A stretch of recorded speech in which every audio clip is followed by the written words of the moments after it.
ఆంధ్రప్రదేశ్ రాష్ట్రంలో మనం ఆరోగ్యకరంగా, ఆనందదాయకంగా, రోగాలకు దూరంగా ఉంటూ కాలుష్యం కోరల్లో చిక్కుకోకుండా క్యాన్సర్లు రాకుండా ఉండటానికి 13 సూత్రాలతో ముఖ్యమంత్రి చంద్రబాబు నాయుడు ఆంధ్ర రాష్ట్ర ప్రజలకు ఒక పిలుపునిచ్చారు. మొట్టమొదటిది, రోడ్లు వీధుల్లో చెత్త వేయవద్దు. మనం ఇంట్లో అంతా పోగు చేసి ఒక సంచి గట్టి రోడ్డు మీద పడేస్తాడు. లేదా రోడ్డు మీద పెడితే కనీసం మున్సిపాలిటీ వాళ్ళు, గ్రామంలో ఉన్నవారు, పారిశుద్ధ్య కార్మికుడు తీసుకెళ్తాడు. అదేం అలవాటో తెలియదు, కానీ నేను చాలా చోట్ల చూశాను. తీసుకెళ్ళి ఆ డ్రైన్లో బారేస్తారు. మీరు ఇంట్లో చెత్త అంతా బ్యాగులో సేకరించి బయట రోడ్డు మీద పెట్టచ్చు కదా. ఆ రోడ్డు మీద పెడితే మున్సిపాలిటీ వాళ్ళు తీసుకెళ్తారు. ఈ డ్రైన్లో ఆ నీళ్ళల్లో వేయటం ద్వారా ఆ పారిశుద్ధ్య సిబ్బందికి కష్టము, మనము అనవసరమైన కాలుష్యానికి మనమే కారణమవుతాం.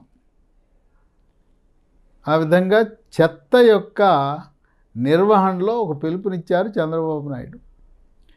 2, రోడ్లపై, గోడలపై ఉమ్మి వేయరాదు. ఈ కిళ్ళి అలవాటు చాలామందికి ఉంది.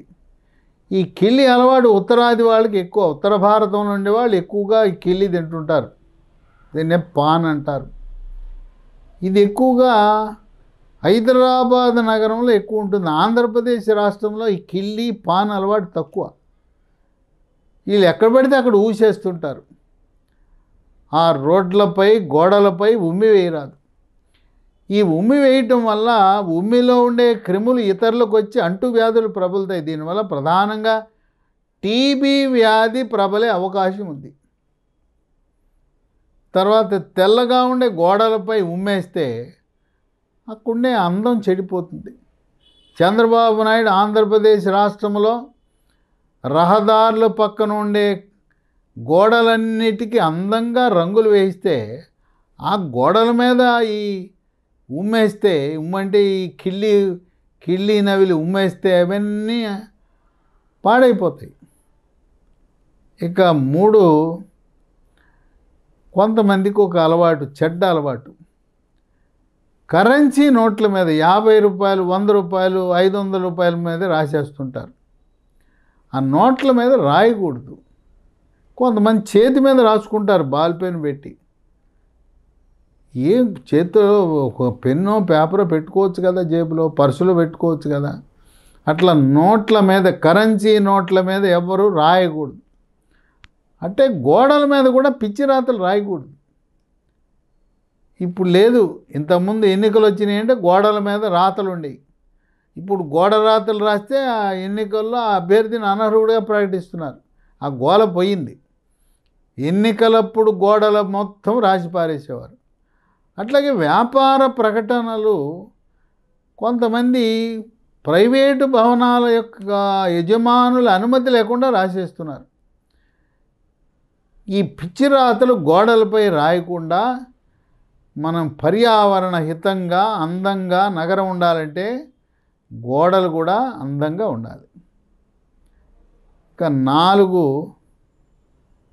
పెద్దలను మరియు ఇతరులను దుర్భాషలాడొద్దు. అలాగే వారిని ఎవరిని అవమానించొద్దు. ఇప్పుడు దీనికి రాజకీయ నాయకులు, మంత్రులే దుర్భాషలాడి బూతులు తిడుతుంటే, మరి ఆవు చేలో మేస్తుంటే దూడ కూడా వెళ్ళి చేలోనే మేస్తుంది కదా. ఆవు గట్టును మేస్తే దూడ కూడా గట్టును మేయాలని నేర్చుకుంటుంది. మరి గతంలో వైఎస్ఆర్సీపీ ప్రభుత్వంలో ఉండే మంత్రుల నిర్వాహకం అంటే దాంట్లో కొంతమంది వీధి రౌడీలు, అసెంబ్లీలోనూ బయట కూడా బూతుల పురాణం. ఇవాళ ఉదయాన్న జరిగే, సాయంత్రం రాత్రిపూట జరిగే ఈ శాటిలైట్ ఛానల్లో డిబేట్లలో ఇక భరించరాని బూతుల పంచాంగం. ఒక ఆయనకి ఆవేశం వచ్చి ఆ డిబేట్లో తీసి చెప్పు తీసుకుని కొట్టేశాడు. ఇలాంటి కాకుండా పెద్దలను గౌరవించాలి, ఎవరిని అవమానించకూడదు, గౌరవము ఇచ్చి పుచ్చుకో, గివ్ రెస్పెక్ట్, టేక్ రెస్పెక్ట్. 5, నీరు విద్యుత్తుని ఆదా చేయాలి.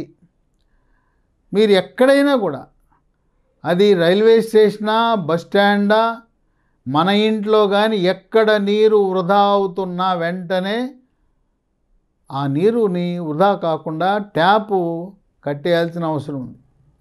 లేదు, కొన్ని చోట్ల ఇళ్లలో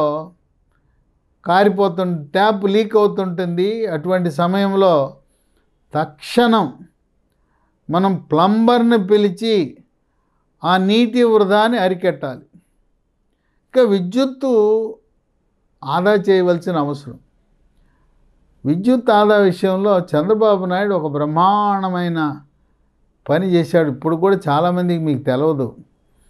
ఆయన ఆంధ్రప్రదేశ్ సచివాలయం, ఇది ఇప్పుడు వెలగపూడిలో ఉంది కదా, ఆ వెలగపూడిలో కూడా ఎలాంటి సాంకేతిక పరిజ్ఞానాన్ని ఏర్పాటు చేశాడంటే, మనం రూములోకి వెళ్తే, సెక్రటేరియట్లో గదిలోకి వెళ్తే లైట్లు వెలుగుతాయి.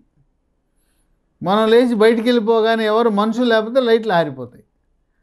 వెలగపూడిలో ఉండే సెక్రటేరియట్లో కానీ, అసెంబ్లీ కార్యాలయంలో కానీ ఈ ఏర్పాటుని చంద్రబాబు నాయుడు 2016లో ఏర్పాటు చేశారు, 10 ఏళ్ల క్రితం. చూసారా ఆయన దూరదృష్టి? మనం ఎప్పుడు కూడా ఎవరు లేని చోట ఫ్యాన్లు తిరగకూడదు, లైటు వేసి ఉండకూడదు. ఈ విధంగా విద్యుత్తుని ఆదా చేయవలసిన అవసరం ఉందని చెప్పి చంద్రబాబు నాయుడు ప్రజలకు పిలుపునివ్వడం జరిగింది.